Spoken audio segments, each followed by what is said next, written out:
All right, hello and welcome back everyone here to the Dota Trash King of the Hill $100 winner takes all. We are now in game 2 in a best of 3 between Sneaky Nick's Assassins going up against Shadows of the Past. I'm Helium, and joining me on the mic is Gorgon. As always, it's a pleasure to be here at the Dota Trash Destruction King of the Hill, and we should be seeing some pretty strong Dota. Shadows of the Past showed great promise in that early game last round, and they just ended up getting basically steamrolled over as they did not... I don't know, they wanted to go for the late game. That made more sense with given their draft, but they just weren't able to keep their heads above water long enough to make it there for risk.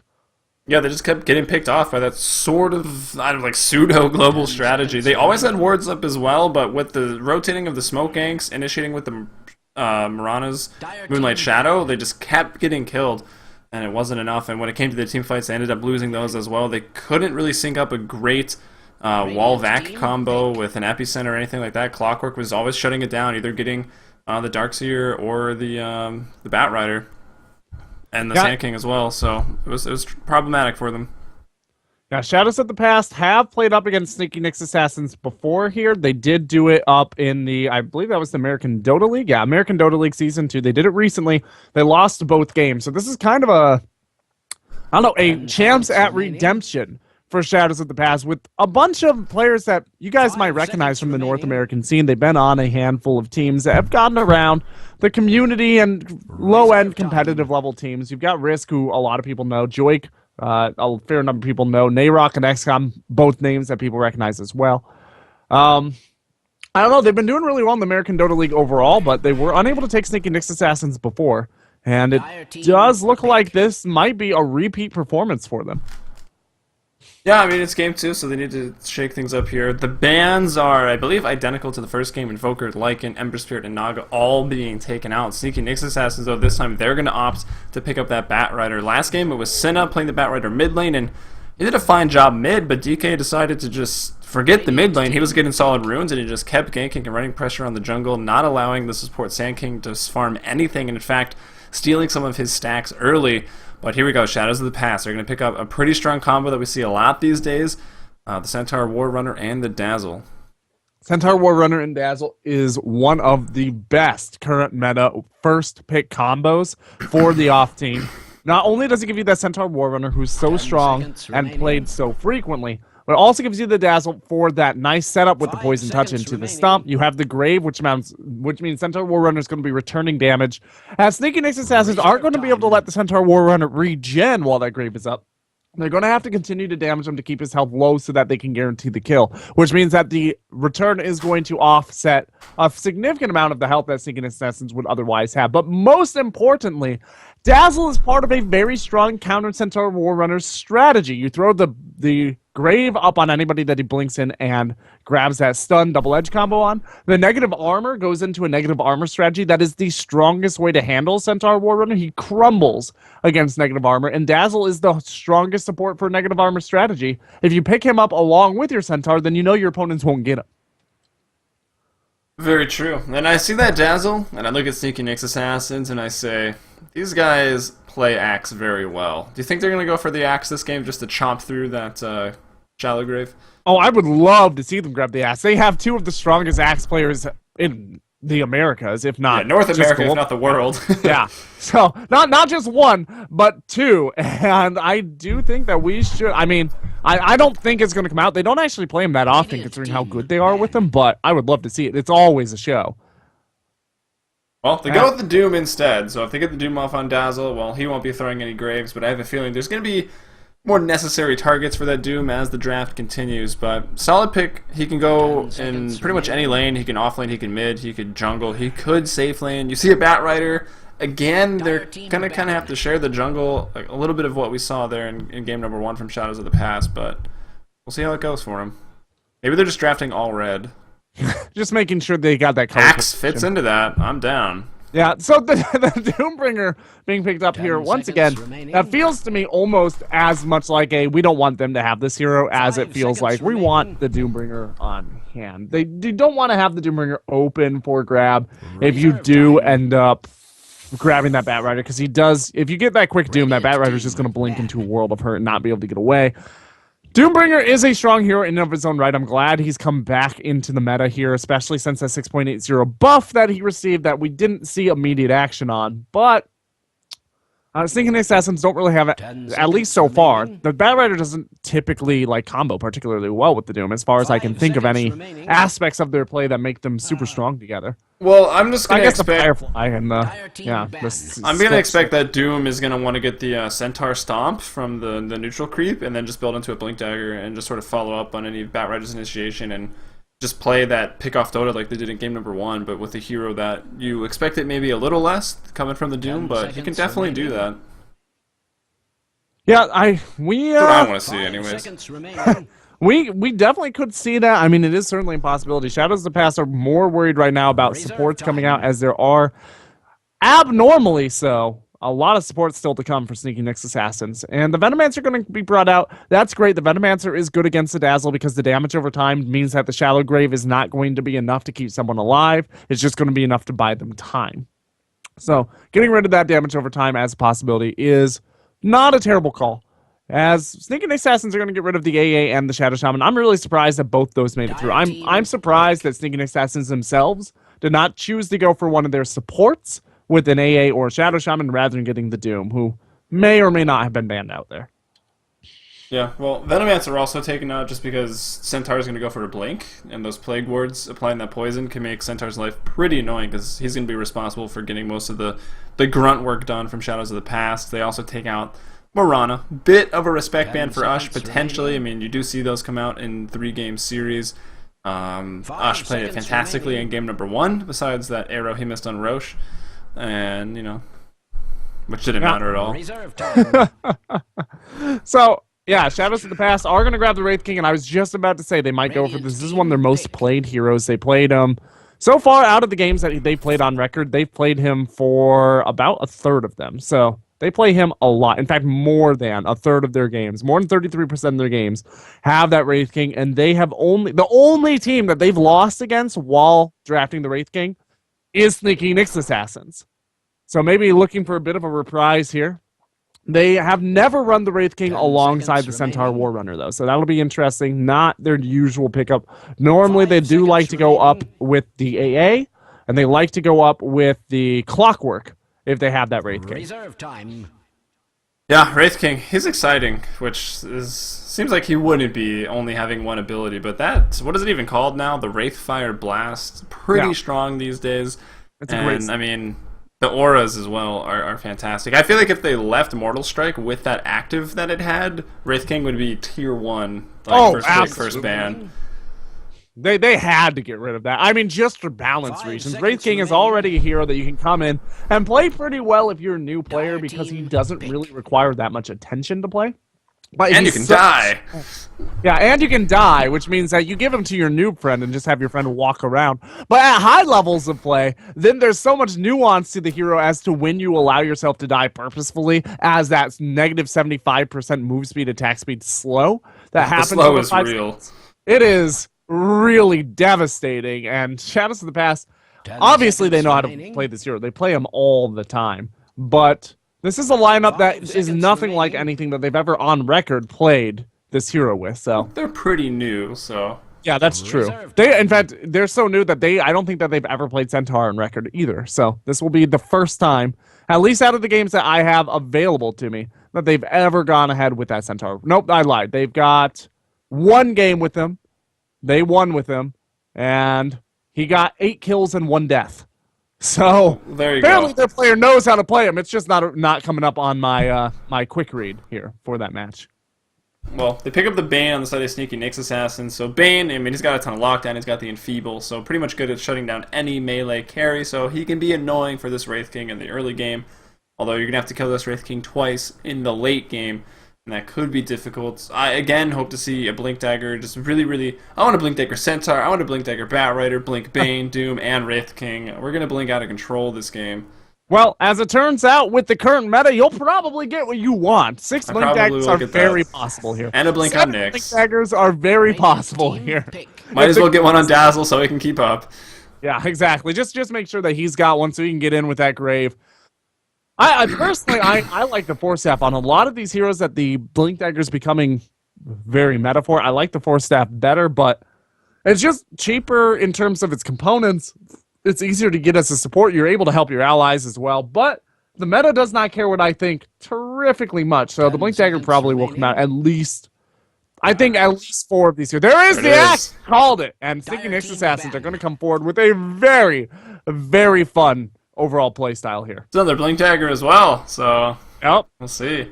And that's probably going to be run in the mid lane. That's generally where they put it when they have it. And what's he going to be facing off against? Well, it looks like that's yet to be seen. Centaur, Dazzle, they might lane together. It could just be Centaur into the offlane. It could also be Dazzle, Nyx in the offlane if they want to get a little cheeky with it and run a 2-1-2. Wraith King probably just going to be in the safe lane. But then again, I mean, you can pair up Dazzle +1. Pretty much anybody can go in the mid lane these days. I mean, looking at the Star Ladder finals, there were like 3 games in a row where it was just 2 versus 2 in the mid lane. Oh, yeah.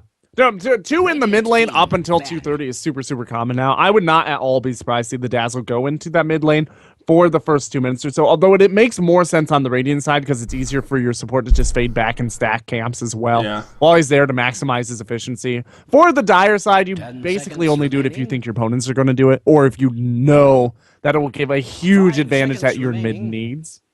Dazzle isn't a support who normally gives that huge advantage. So, I don't know. I wouldn't be surprised to, but I don't necessarily expect it. They do have a Wraith King with a solid stun, a Nyx Assassin with a good stun, and a Dazzle with the slow. So they could aggressively try lane if they wanted to, but once again, I don't expect it. I think we're going to see Centaur Warrunner in the suicide lane, Dazzle, Wraith King, Nyx Assassin in the defensive tri lane until that Wraith King gets going, at which point we'll see the rotation come out of the Nyx Assassin. Pretty standard foray into Dota Meta 101. I think foreshadows of the past.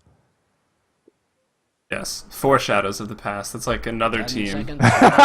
Shadows of the past and 4 Shadows of the past. I kind of like that name because it doesn't make any sense. No, it sounds deep, but it's not. It's like an emo band song title or something. Yeah, 4 Shadows of the Past. With their hit #1 album, Atrocities of Living or something like that. It definitely sounds like something that you would see on Original cliches. Yeah, there you go. Oh boy. So the Sneaky Nyx Assassins are going to be up against a Viper in the mid lane. They probably going to run the Axe in the mid lane, and they're probably going to level up a decent amount of that battle hunger to deal with the Viper. Get some slow onto him as well as some damage over time. But you get stuck in that wild loop though, because Axe is just gonna constantly take damage from Corrosive Skin. It's just gonna be a pain in the ass, and that's also gonna disable his blink. So I like that Viper pick. I don't know. I think maybe throwing that Shadow Fiend into the mid lane and having the Axe take the off lane, or take either the off lane or take a more farming position. A farming position, I think, is probably the best place for the Axe right now, because the Shadow Fiend will be able to handle Viper better, and the Bat Rider obviously will be able to jungle and be able to go to the off lane. The Doombringer can rotate into the jungle if he needs to, and play as a semi-support in the beginning if he needs to as well. So I think Ush picks up the Axe, so it's going to be a 1-role Axe, potentially, because that is the role he plays. He was the Mirana in game #1. SNA was the mid player, is the mid player, unless they pick Wisp. Then he plays Wisp, but he finds himself on the Shadow Fiend this game. Yeah, so I like that choice coming out of Sneaky Nyx Assassins. Well, we have to see if they are going to trade. Because like we said, they have 2 of the strongest Axe players in the Americas right now, and they might just be doing this to confuse their opponents, do that good old-fashioned switch right at the beginning of the game, just to throw them off. But I do expect that the best place for that Axe to be is going to be the safe lane. And we'll have to wait to see what they want to do. Yeah, Ice Mike going to take the off lane. Does look like SNA is going to take that mid on the Shadow Fiend. So Ush probably will be taking that. Fluff and Sub will probably be doing a roaming / jungle Doombringer. No real surprises. Based on how he played that Earthshaker, that's not shocking. Yeah, he did a fantastic job on that Earthshaker. He secured about every rune for the DK, and that's what allowed DK in the game #1 to just leave the lane and keep getting those kills and be really relevant and eventually win them the game. But here we are in game #2, Shadows of the Past. They're going to be on the Dire this time, everyone wishing each other GLHF. Joik on the oh-so-annoying Viper up in this top lane and supporting on that Nyx Assassin. It's going to be Cinna. Risk playing that 1-position Wraith King, adequately named 1. And as we go into the bottom lane, it will be that duo lane we see quite a bit. Nayrok playing that Centaur Warrunner and XCOM supporting behind him up on the Dazzle. All right, here, and for our Sneaky Nyx Assassins, we are going to have Fluff and Stuff, as we said, on that Doombringer. We are going to have IX Mike taking that Bat Rider. He's actually going to switch into the safe lane. They're going to run an aggressive duo, aggressive potentially try at some point in time. Whitebeard is going to be on that Bane. And we're going to have Ush taking the spins on that Axe. And, of course, SNA, as we already said, is going to be scaring it up on the Shadow Fiend. So we're going to have a 2-1-1-1 or a 2-1 pseudo-2 coming out here as Fluffenstuff hangs around in the jungle. He probably will be doing some rotating, though. They do like to do this as well with the Axe. I probably should have called this, and I was thinking it maybe a little in the draft, but decided not to say anything, and I should have. This Axe is going to be able to cut creeps very effectively. He's pretty survivable. And the Bane is also going to be able to set up for those calls, which means that in a potential 2-on-3, Axe Bane actually have a pretty strong chance of winning, because the Bane can throw that Nightmare down, remove one person from the fight, and suddenly it's 2-on-2. Yeah, well, as of right now, it is just a 2-on-2 lane. Dazzle, XCOM here with his Invis rune, trying to block up the camps, just be a thorn in Fluffenstuff's side. He realizes and he actually pings out right on top of XCOM. They know he's there with that Invis rune, so he's going to retreat back. He's going to find Mud Golems, which sucks because he can't devour them, so he'll be forced to go all the way back to the Wild Ring Ripper camp and get up some armor mid lane. Shadow Fiend versus Viper. This is honestly a fairly even lane once SNA gets himself a couple last hits and builds up that Necromastery. Oh my god, XCOM is invisible, and he's still hanging out here. Just chilling next to Fluffenstuff. Fluffenstuff didn't even do anything for a little while. He just stood next to him while XCOM tried to screw up his stack. And it worked. XCOM actually managed to screw up the stack. Great play by XCOM. I'm surprised Fluffenstuff let him get away with that, to be 100% honest. Yeah, I don't know. It's a cute play at the beginning. It's tough to see its like result of that throughout the whole game because, you know, anything can happen in these team fights where... Because Dazzle wasted a lot of time there not getting a lot, and slows down Doom a little bit, but, you know, there's an early kill, then that's immediately washed if either Dazzle or that Doom receive any XP or gold from it. Yeah, if that turned into a kill for Fluffenstuff, that would have been an awful play. But what it did do was it prevented Fluffenstuff from having choices in the creeps that he devoured, which means he didn't have choices in the skill he had. He has to go with that Wild Wing Ripper, which is not the worst creep in the world to have, that 3 armor, and Doom notoriously rough on armor. But if he was able to get up a creep that he wanted more, then the early game is going to go it's going to be much more difficult for that Doombringer to overall. Fluffenstuff, he obviously has a game plan in mind for what sort of powers he wants, as, wow, Risk is very deep here in the top. Yeah. Yeah. I mean, they're cutting the creep wave right now. Ush is getting a whole lot of procs on this Helix, so they just destroyed the previous creep wave. He's getting a little less fortunate this time, and like you said, this is exactly what you predicted here. They're doing a great job at it. And once you get a point of the Vampiric Aura, though, Risk can pretty much tank creeps at the tower all day. They might actually pick up the first blood here. XCOM coming into the top lane. He does not have his weave, and that could have been an early kill. Looks like they might actually turn it around the other way. Who's going to die first, Risk or Whitebeard? Whitebeard will go down. Now Risk going to salve up. Ush pretty far out all by himself, but also very, very tanky. Still chasing down Risk. Can he get a call off? One more second. Is it going to be enough? It's going to depend on whether or not he's going to get that counter Helix, and looks like he's going to be forced to back off here. But Whitebeard does already respawn TP top to rejoin, and they can just continue this. Yeah, forced Giving to up back that off death is not great, but it's not going to be too terrible. If by back off you mean continue to harass XCOM down with this range creep and not give a hoot or a holler, then yeah, that's exactly what's going on. Ush is just going to chase in, waiting for the creeps. He knows that he needs the creeps to call the Helix, and there's going to be the call. Dazzle is stuck in it. But he used all his RNG on that creep wave earlier. He's not getting any counter Helixes. It's actually going to go down, so playing really, really aggressive, and Dazzle picks up the kill there. He's 2-0. That was questionably aggressive, to be fair. That was... He knew that he had no support. He knew that there were 3 heroes nearby, and he knew that he only had mana for 1 call. And he still went all the way back to the tier 2, in lane, not even like in the jungle, like straight down the lane, charged the tier 2. So, I don't know. That is maybe a bit of hubris coming out of Ush. Yeah, he got a little unlucky. I mean, Dazzle's squishy. 2 or 3 counter Helixes, and that was going to be a dead Dazzle on it. I guess he already saw the 2 abilities. He knew there was no Grave, because there's no longer a time where he can play that aggressive until he has level 6, so he can dunk through the Grave. Yeah, you got to be very careful if you are an Axe, though, because going up against a Dazzle, even this early in the game, trying to go up against a Dazzle in this situation is extremely risky. You're going to obviously get as many of your opponent's creeps nearby as possible so that you get as many counter Helixes as possible, but what that means is you're going to reduce creeps without killing them to a low health for that Shadow Wave to go out and act as a huge nuke on you if you don't kill the Dazzle. So it is a huge gamble with that level 1 Berserker's Call, level 2 counter Helix to move on anybody near that Dazzle. Because as soon as you do that call, you are basically saying, Dazzle needs to be dead before the end of this call, or I am going to lose a quarter of my health immediately.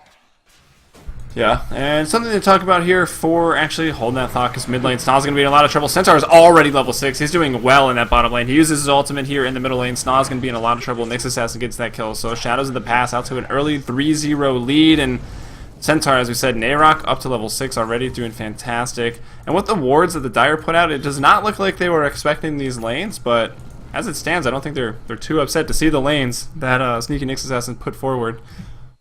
Yeah. They're sitting at 3-0. They're doing a very solid job of farming as well. Their last hits are not really falling off too much. The Axe is obviously on top because he's been pulling creeps or cutting creeps. The Centaur, though, in the off lane is almost keeping up with the Axe up against the Bat Rider.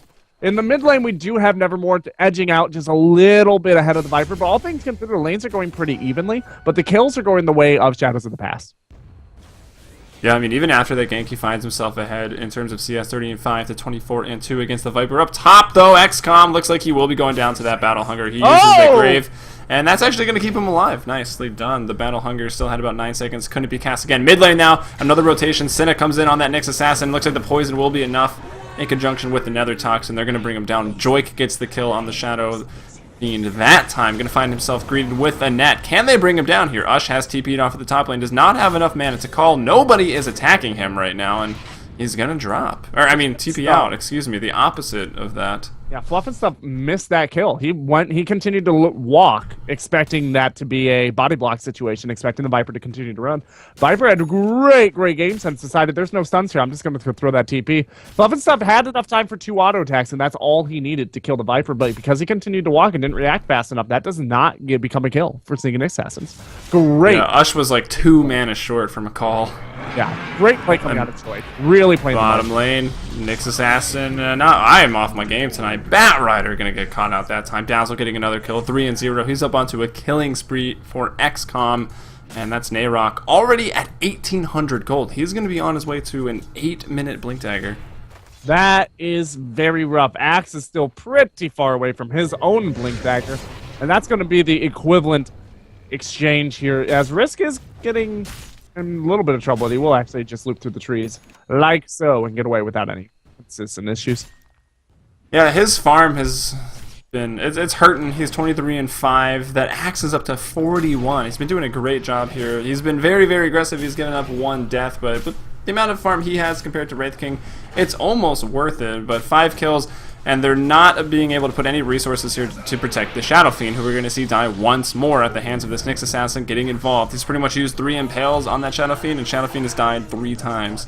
That's a pretty good batting average, as it were, but we're actually going to see potentially Fluff and Stuff getting in a bit of trouble here. Now, he will be getting away, but I don't know. The lack of rotations to help out the Shadow Fiend are really starting to hurt. Sneaky Nyx Assassins. Yes, the Axe is super farmed compared to his laning partner, but even as farmed as he is not going to get the Blink Dagger up before the Centaur War Runner, who is the equivalent of Axe on his opponent's team. So Centaur War Runner still staying ahead. I will say... Oh, dear. Oh, Joik, not quite in communication with his friend Nayrok there. If he had ran through there, I think it would have done enough damage. And actually, Senna's going to pick up a kill on Batrider in the bottom lane. Meanwhile, Axe is going to get a call up there atop. Finds Joik out in the jungle. Joik tanking a whole creep wave, trying to get away from this. They're going to throw out the first Fiend's Grip of the game here from Whitebeard, and that's going to be a kill. Dunk number 1 for Ush. The first kill on the board for the Nyx Assassins at 7-1. And I love that change they made to Axe for the Culling Blade. And I honestly, as soon as I saw that, once again, Axe is one of these heroes that I've been expecting to come into meta ever since the change on 6.80. Doom was another one of those heroes that I expected and actually wrote about on JD. You expect the Doom to come out. Doom has finally started to come out, so I'm just waiting for people to get on board with the Axe, and then I'm going to be 3 for 3. I mean, he gets picked up pretty often. I mean, you see him once every couple days, so he's definitely he's definitely on board. Not non-existent in the meta, but I'm hoping he's not Necrolite or Phantom Assassin. Yeah, exactly. I mean, he exists. He exists in the game. Sneaky Nyx Assassins are becoming bigger and bigger, though, as they continue to play and continue to play well globally across these North and South American tournaments. doing well in the Join Dota League, doing well in SIVO. They're basically all around doing a pretty strong job of keeping themselves not only visible, but performing well. And I think that as we see that happen more, and maybe as we see a little bit more of Ush and SNA Axe play, we could see a little bit more Axe bleeding into the meta. This could be one of those situations where it gets played a couple of times and people start to see how strong the hero really is, even in competitive level play, and then it starts to ramp up. That's the exact way that the Ancient Apparition got picked up off of some Chinese play. You know, one or two players were really playing him a lot, and then all of a sudden he exploded into the meta because everybody realized how strong he was, that they weren't giving him enough credit. Yeah, I also feel like Ancient Apparition was strong for a couple patches now. He was just been getting an insane amount of buffs, but I mean, the meta was a lot more fixed back in, you know, moving from 6.75 towards where we are now at 6.80, and people were, I guess, a little more hesitant to experiment, but not anymore. Like, you want to pick a hero, you pick a hero, and you see what happens. Yeah, absolutely. The meta is no longer fixed. It really rotates now on almost a month-by-month basis. Like, the meta for May is going to be different than the meta for April. It makes, obviously, our lives much more interesting, as we are going to see the Vendetta come out of SNA here, and he might find himself, oh, poor SNA. SNA go 4 for 4. There it is. That is a 100% batting average. SNA coming up. Batrider. Another home bottom lane on to Nayrok. They're trying to bring down the very, very tanky Centaur. They have thrown out the Doom as well as the Lasso, so 2 ultimates have been used up. They don't want to use the Fiend's Grip, and they won't. Bane is going to pick up that kill. The pure damage coming out from the Brain Sap. So make it 2 to 8. They trade the Centaur for the Shadow Fiend. He's having a tough time. I mean, generally, even with stacking and losing mid lane, as long as you clear those stacks, you can get that BKB up at about 15 minutes, but that's nowhere in sight as he can't get these stacks off. He just keeps getting ganked by Nyx Assassin, who picked up a lot of levels.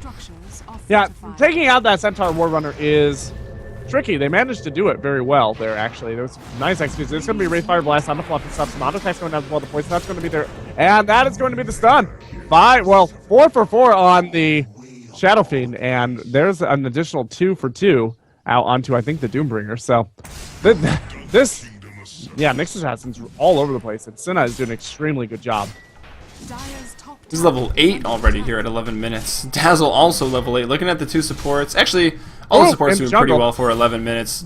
Basically because everyone duo lane, so a lot of XP to go around. While Ush will live just barely. The Fiend's Grip goes off. Will the neutrals pick up the kill? Let's see if he can even get it. The pure damage goes out, but now the Grave following through. Whitebeard looks like he may fall. Maybe he even gets away here. Flame Break coming in. He will go ahead and pick off the Centaur. So it's a 1-for-1 trade there. Bane for the Centaur. Definitely going to be worth it, especially considering how many heroes were involved for Shadows of the Past. And it looks like, in the meantime, SNA finds himself from free space up in the top lane, takes out a tower, and Axe gets the Blink Dagger. So Centaur Warrunner came out a little bit on the losing end of that. Well, actually, no. I lied. He came out maybe a little bit ahead because he had more of his percentage-based gold was reliable gold, so he didn't really lose that much, taking a look back. Is that free trip back to base then? Yeah, exactly. Just going back, that's just spa day. Coming back out. And also, I guess he also got the kill first, which is always nice. You get that little experience. Yeah, so he still picked up the XP. Yeah. So. Which is nice. But and the reliable gold of the kill. If you are into that, oh, Joyce is yeah. Wraith King doing his best. Looks like he may drop it. Even if he does, he has 2 lives. Can they get Mike in time? He throws out the Flame Break. Looks like Mike will fall. He's still going to be slowed up. He will be brought down. XCOM's actually dominating off of this. Nightmare out onto Whitebeard, trying to keep himself alive a little longer. The stun follows up from the Nyx Assassin to get him. Dunk here onto the Dazzle. So Axe, a bit of a drive-by, takes out XCOM, picks up a decent amount of gold for that 351, that dominating streak. He may be hunted down, though, as... well, SNA wasn't even there. SNA himself in the bottom lane trying to push out. It's now 13 to 4, and... well, they're being chased down to their bottom tier 1 now. Yeah, it's 13 to 4, but look at the gold lead. It is 0. Like, just about exactly 0. The experience lead is still only sitting at not even 4,000. And if you look at the overall items, I mean, 2 Blink Daggers up for SNA, 1 is up for SP. SP does have their mechanism up, which is very nice for them, but Ush is starting to work on his Blade Mail. The BKB is going to be started by Centaur Warrunner, but it's going to be a long time coming before that's finished. So, I don't know. Even though they're down a lot of kills, I don't really see SNA. Oh, 3-man call here from Ush in the bottom lane. Centaur with a nice stomp.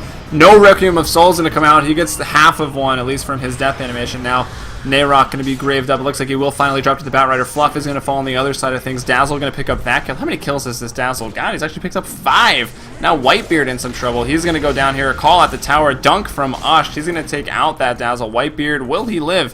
370 move speed is pretty quick. Juking through the trees. It's nighttime. He's very, very happy about it. Jukes into this little spot. He will stay alive. Now Ush still trying to fight. Gonna come in and back up Whitebeard. Whitebeard, the creeper, gonna find him. He will be brought down here by Joik. Now Mike throwing that lasso here onto the Wraith King. He only has 1 life to him right now. If Ush can get off a call, but he doesn't have the mana to do so. So he's gotta just sit by the wayside and watch Mike die. Someone though TPing in. Here comes Fluff as well with Phase Boots looking to run up here on the Doom. 1 call here onto SNA. SNA's gonna go down. The Dunk doesn't use it. The mech goes out as well from Viper. Joik keeping everyone alive.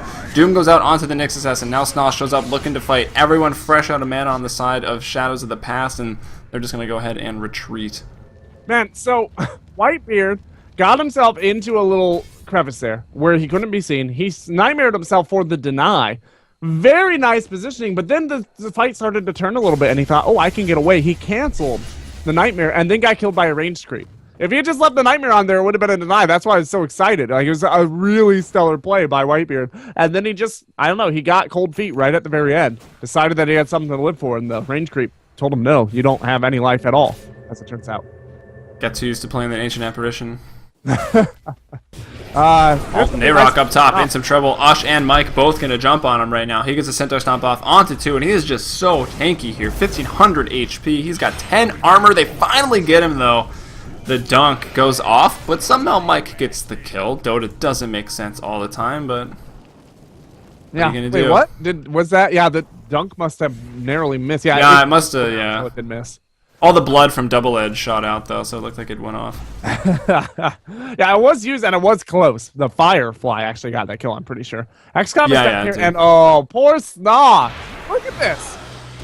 He should know by now that he can't be here, or they should be dropping sentries, you know, somewhere. He's actually going to live a little while longer. Nice blink forward by SNA to block that up. Nightmare goes out. They're still going to get him, though. They maybe turn this around, but no. Joik is actually there on the Viper. Whitebeard going to try to TP out immediately, but the stun from SNA is there. He's a wicked sick now, up to level 11 at 16 minutes on a Nyx Assassin. Give him the rank 2 Vendetta, approaching permanent invisibility and getting oh so dangerous. How did Shadow Fiend die there to Poison Touch? Okay, oh, the Poison Touch got that kill. I was wondering how Dazzle got that kill when the Nightmare was on it. It was a nice, once again, a deny attempt coming out of Whitebeard, but the Poison Touch was on him, and the damage over time actually ticked off that last 19 health.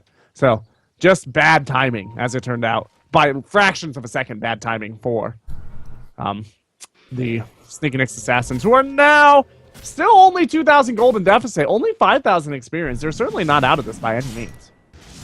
No, they're really not, but I'm worried that SNA still not picking up any items. We look now at the Wraith King. He went for the interesting Blade Mail. It's definitely a pretty good buy, especially going up against a lot of magic damage, and I suppose the Axe? Yeah. I don't know if it's the best, though. I mean, it's okay. Gives them some right-click because the broadsword that builds into it. And they've got the Blink Initiation for Centaur. Well, the counter for Helix is also, it's like physical damage that is going to be returned by that Blade Mail. So the question is the Wraith King going to have more health than the Axe? Because right now he does, but moving in later in the game he probably won't. His Wraith King is going to build ammo. TP's coming to defend the tower. Mike's going to jump in. He takes out the Nyx Assassin. Apparently the hero they're most scared of as the fight breaks out. Requiem of Souls goes off here. Risk looks like he will finally drop in the fire, but he does have 2 lives. XCOM going to get off a hill, but he gets dunked on, and now fighting below the tower. Nayrok is going to take out the Bane, so it's a 2-for-1 thus far. Only the Dazzle to fall. They're looking to get some more. Nayrok finally goes down. It's going to be another dunk and then a quick blink away there, so quick fingers there by Ush on the Axe. So it goes 2-for-2. They do give up the tower here. Wraith King going to get the last hit on it. Blade Mail now coming out for Ush, actually. He just picked it up. He's got it used here. SNA almost kills himself on it. Yeah. Axe, though, before he went in for that to try and get that kill, he bought his Blade Mail. He got rid of every dime of unreliable gold. So the loss there, really not that significant for Sneaky Nyx Assassins. Yes, they are feeding in a kill, which does give gold to their opponents, but they're not losing gold as well, which is really what the kills end up stacking up. Losing 200 gold to your opponent at this stage in the game isn't worth that much, but the potential to gain a swing of 500 or 600 is really significant. So I can see why Axe thought, I can go in and make sure that this happens. I can see the train of thought there. Yeah, and I mean, he had the potential if he got lucky with that blade mail to maybe even get 2. He really was close to killing the next assassin. But we look at the items and pickups coming out. The Axe has just been finished here on Joik. He, of course, goes for the Mechanism Axe build on the Viper. Pretty standard. We're up to 4 Blink Daggers right now from the predicted 6 or 7. We'll see if Wraith King wants to go for one or if Doom wants to go for one. Doom's sitting on Phase Drums right now and only 300 gold, so not really approaching anything else. We'll see what he wants to go for. As well as what other... Dazzle's actually going for an Aghanim Scepter. It's one of the better upgrades in the game, but there's also a lot of other items that are very good for that Dazzle. Yeah, the Aghanim Scepter on the Dazzle does a lot for the overall effectiveness of that weave. But the issue is, compared to what a lot of other heroes get for the Aghanims, it's just... I don't know. A lot of other heroes, the differential between the actual ult and the Aghanim ult is not quite as significant. But what that ult does has a tendency to be more significant in terms of its actualizable, just I can see it working sort of thing. The weave is kind of hard. It's kind of hard to put a metric value on because it's so enigmatic in the way that it impacts fights. It's hard to keep in your mind like, oh, negative 12 armor or whatever is extremely effective. Well, it also makes it so you don't have to be standing in the area where it was cast to receive or, you know, lose armor. It follows you. It becomes sticky, I guess. I don't know if that's the right word to use for it. And it also, the cast range and the radius increase like crazy. And in a game... the persistence is huge. The persistence is absolutely huge. In a game where Dazzle can't be reliant on his Shallow Grave to keep anyone alive, because normally Dazzle wants to go for mobility or survivability so he can stay alive and keep his teammates alive, but Grave is not quite as useful, so it goes to buff his other ability, the Weave. Yep. And once again, the Dazzle is sitting at 6 and 3 with 9 assists. He's doing a great job. He's going to have the money for it sooner or later. I kind of am a little surprised to see that if he's going to go for the Aghanim's, he doesn't go for the Midas first. It would help him keep his levels up and get the Aghanim's at about the same time.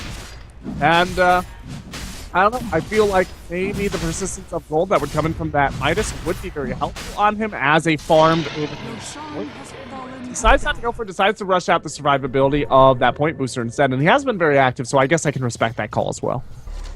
Yeah, just looking to tank up a little bit and stay involved in these fights. So... Shadows of the Past, they will take the Roshan, they throw the Aegis over onto the Viper, who's already going to be so hard to bring down with his extra, what is it now, 25% magic resistance. He's got 13 armor as well as about 1500 HP, so he's a tank. Yeah. On par there with the Centaur Warrunner even. This is, yeah, and I mean, that is... I had something to say and I completely lost it, which you can see me stumbling. So you're not the only one having a little bit of a rough trouble today here, Helium. It's a warm-up day for both of us, I think. Yeah, I've been out of the game for a while. I mean, there's really 3... let's look at Nyx Assassin here. 1208 armor. I mean, they've all got a lot of armor. Actually, Wraith King's going for a Radiance, which is pretty funny. Up top, though, we've got Joik in some trouble. Lasso goes out here on to the Viper. Osh just going to go ahead. That's actually Osh that was in trouble. He's going to TP out, and I think Joik's going to be able to pick up Mike, especially when his teammates come in to help out like that. So Joik going to get another kill. He goes unstoppable, not able to burn the Aegis. You got to ask yourselves, they're investing a lot to just drop an Aegis, and even if they dropped it, would they have been able to get out? Yeah, that's the question. I mean, they were willing to trade a hero for an Aegis, and I guess that's to try to stop the persistence and push coming out of Shadows of the Past, but that is... It doesn't seem like it's worth it to me, but their internal calculations say that it was. The Wraith King on the Radius, or wow, the Radiance on the Wraith King, it's actually become a standard build now. And once again, that is something that Sneaky Nyx Assassins really in the Americas have been the forerunners of in terms of its popularity. We've seen it before, but they do it a lot. They do it pretty frequently. At least once every 8 or 9 days, we see a Radiance Wraith King coming out. For Sneaky Nyx Assassins out on that Ush. He really likes it, but the difference is this Wraith King is building the Radiance a little bit more slowly. He's rotating a lot more. He's leveling up a lot of skills that normally Ush will just go straight stats and Wraith Fire Blast for the first couple of levels. And it does look like Wraith King has been focusing down Mortal Strike and Vampiric Aura a little bit more. And he will get the Radiance out, though, before 24 minutes. So, not the worst time in the world. Yeah, well, I think he was forced to pick up some of these auras earlier, though, because of all the tower creep skipping that was going on, and he was forced to tank a lot. Yeah. So he does decide to pick up the Vampiric Aura and the Mortal Strike, which are fantastic. I mean, it leaves you a little squishy, your mana pool's smaller, so maybe you stun, and then you're like, crap, I don't have enough mana for my second life, which can be awkward. And it's actually a good thing they have the Nyx Assassin, because that hero does wonders going up against that Wraith King. Always able to drain his mana so that he cannot respawn. Man, I was just playing Pac-Man up here, trying to get to the edge of the screen. He's got Ghost following him all through the woods, and SNA is actually going to blink in exactly where he was, looking for him, but he did TP away. Well, Age is going to be reclaimed in 3 minutes, so let's see if they really want to push it and try to put that to use. There's actually a Necronomicon up here on Joik, so they're just trying to end this game sooner rather than later. Looking at the gold advantage for 24 minutes, starting to get pretty substantial, about 6k. Still not the biggest lead we've ever seen. XP sits at about 8, so it's definitely not out of SNA's grasp to win this game. And I guess Shadows of the Past maybe a little worried about breaking high ground, so they start busting out some of these Necro books. Yeah, high ground is going to be a little difficult for them. They don't have any real persistent tower damage. I mean, the Wraith King now is going to be able to push towers pretty effectively. But in terms of just a skill that will help Siege, they don't really have anything. They've got DPS coming out of Viper, who didn't build DPS, so he doesn't really have too much in way of ability to knock down tower. And then they have the Wraith King. Getting the Necronomicons will allow them to tank the tower more easily, will allow them to get that extra tower damage, as well as the high ground vision, which is really important. So I think it's a good call. I do... They want to finish this sooner rather than later. It's ambiguous whether or not they have the better late game. It really is. And they aren't so far ahead that this couldn't swing, although the experience lead is starting to get a little bit difficult for Sneaking Assassins to imagine climbing back up. They are at about 10,000 experience deficit. Yeah, starting to get to that big comeback opportunity here. Looking at Fluff and stuff, Stoom, he finally shows what he's going to build next. He wants to go for the Shiva's Guard, which is pretty standard. Well, I'm assuming it's a Shiva's Guard. It could very well be an AC, but they haven't really had the opportunity to push a lot of towers, so I'm assuming they are building the Shiva's Guard to try to win these team fights. The right click from Wraith King starting to get fairly scary, and he's actually picked up a Blink Dagger. It's about to be delivered here in a moment. Centaur going to pop off the ultimate. He's got a BKB as well on that Centaur. Picked it up a couple minutes ago. They take out that Bat Rider immediately. Looking at the buyback status, he does have it, and, well, he's forced to use it right away. Now Sna looking to run in. I think that was a little dangerous. Didn't get off his BKB. He's going to take a Viper Strike to the face. The slow will persist even if he pops the BKB. Joik lassoed back up here in to near the tier 4s. He still has an Aegis though. Is it going to run out? On the backside of things, Grave goes off here onto Risk, still alive, trying to fight down Ush. Ush could have just, you know, dunked him, but he's got 2 lives, and Ush will drop here to the Radiance Burn, it looks like. As Wraith King is going to get the kill. They did manage to kill Joiki. I think he dies to the tower here. Respawning on the Aegis, now fighting near that melee Rax. Ush with a 2-man call. The raises to connect onto 3, but Ush is going to be the one who dies. Senna picking up a kill, double kill, godlike. 9-0-16 on this Nyx Assassin support. And who needs objectives? They're just going to keep killing people. Another Aghanim Scepter. Viper Striker goes out. Whitebeard takes the fall. Triple kill here for the Nyx Assassin. Beyond godlike right now. Fortification finally comes out now, but it's only the Doom and the Shadow Fiend left to deal with this, and I don't think they really can. Another blink in, aggressive here onto Sna himself, and he is going to go down. Fluff forced to go back to the fountain right now, and I won't be surprised to see the GG come down here pretty soon. Yeah, this is a GG moment. They used all the buybacks that they really have. They used all the ability to defend that they had. The Bat Rider got picked off first hit. That was really unfortunate. Bat Rider usually who you're going to use to initiate these tower defenses to force your opponents to go past that tier 3 and tank a bunch of damage. Like, he got really wrecked by that unexpected Stampede blink in. The Blink Dagger is up on Wraith King, as you mentioned now. And his burn damage over time is really decimating as well. The fairly low health Shadow Fiend, the fairly low health Bane, and the fairly low health Bat Rider. All having trouble with it. Alright, well, Sneaking Assassins with the buybacks that they used and how aggressive Shadows of the Past was looking to be, they hold on to their middle lane of Rax. They initiate in, I guess trying to run that Hail Mary play, catch them off guard as Shadows of the Past try to retreat, but it does not work out. They're actually going to lose 3 in the process, and yeah, that was their final hurrah. They finally called the GG right after that. Good guys, they're about to get made good. Making sure that our viewers get as many items as humanly possible. Before they call GG, they all respawn, go and get the opportunity for double kills. It's another reason to buy that Dota Trash Destruction ticket here for these weekly King of the Hills, usually on Wednesday, but I think the North American Rejects played a King of the Hill while I was gone and weren't available for tonight or Wednesday or something like that. But either way, it's 1-1 right now. Shadows of the Past looking to upset Sneaky Nyx Assassins, who have won this 4 weeks in a row. So it would be a bit of an upset, but Game 3 on the way soon, but before we go, I'm Helium. You can follow me on Twitter, help support me at Heliumbrella, and Gorgon. Where can they find you? Hey, go on Twitter, follow me at GotCowDota for updates on all my casting here, Dota Trash and elsewhere, as well as my writing and analysis for Dota Trash, Join Dota, and all over the web. Thanks for tuning in. Yeah, and we'll be right back. Also, make sure to follow the stream. Try to get that partnership up here so you guys can get those quality options. I see some of you asking about in the chat. That would help. And yes, back in a moment. Yeah.